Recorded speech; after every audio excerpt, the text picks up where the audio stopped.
Hi, I'm Luke from Spitfire's Customer Experience team. In this How It Works video, we're going to be taking a look through the technique switcher in the BBC Symphony Orchestra plugin. When you first load an instrument, the technique switcher will be the first panel to load. However, if you don't see this, you can always open it by clicking the small icon here. From here, you can see all of the available techniques for this preset. You'll notice that there's many techniques available, and that you can actually scroll through the different pages of techniques by pressing the arrows here. To select a technique, you can simply click to activate it.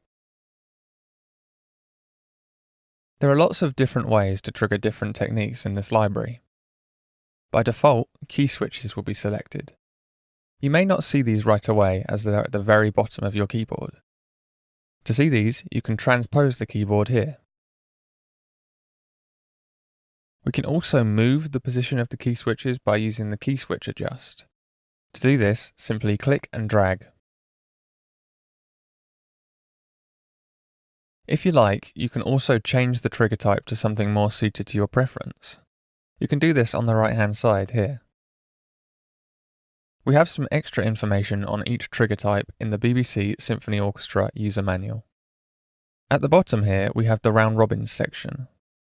Here there are various controls in which you can manipulate the way round robins behave. The first drop-down will allow you to change the number of round robins used for this technique.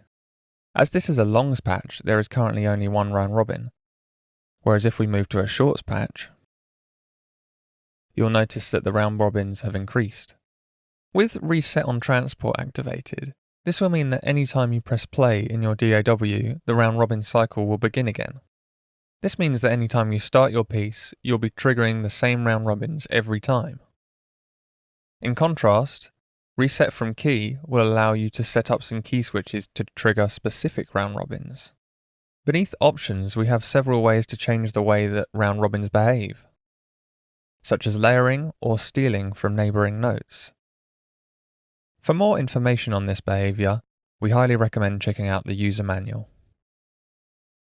Finally, we have Transpose, which will move the location of the keyboard. A new addition to this interface is the preset editor. You can enter this view by selecting the small icon here. Once in this view, we have three split panels. The most important panel is the right-hand side panel. This will show you every technique available in your current preset. You can remove a specific technique by pressing the small X in the top right corner. To add a technique back in, simply click the plus in the middle panel. If you wish to remove all techniques altogether, you can press the small icon in the top right here. It's worth noting you can also use this window to rearrange the order of techniques. You can do this by clicking and dragging. Towards the left-hand side of this view, we have some filters available. These will help you narrow down to some specific techniques. Once you're done, click Save to update your changes, or click Cancel if you're unhappy and don't want to save. That's it for the technique switcher. If you have any questions, please don't hesitate to reach out to us at spitfireaudio.com/support. Thanks.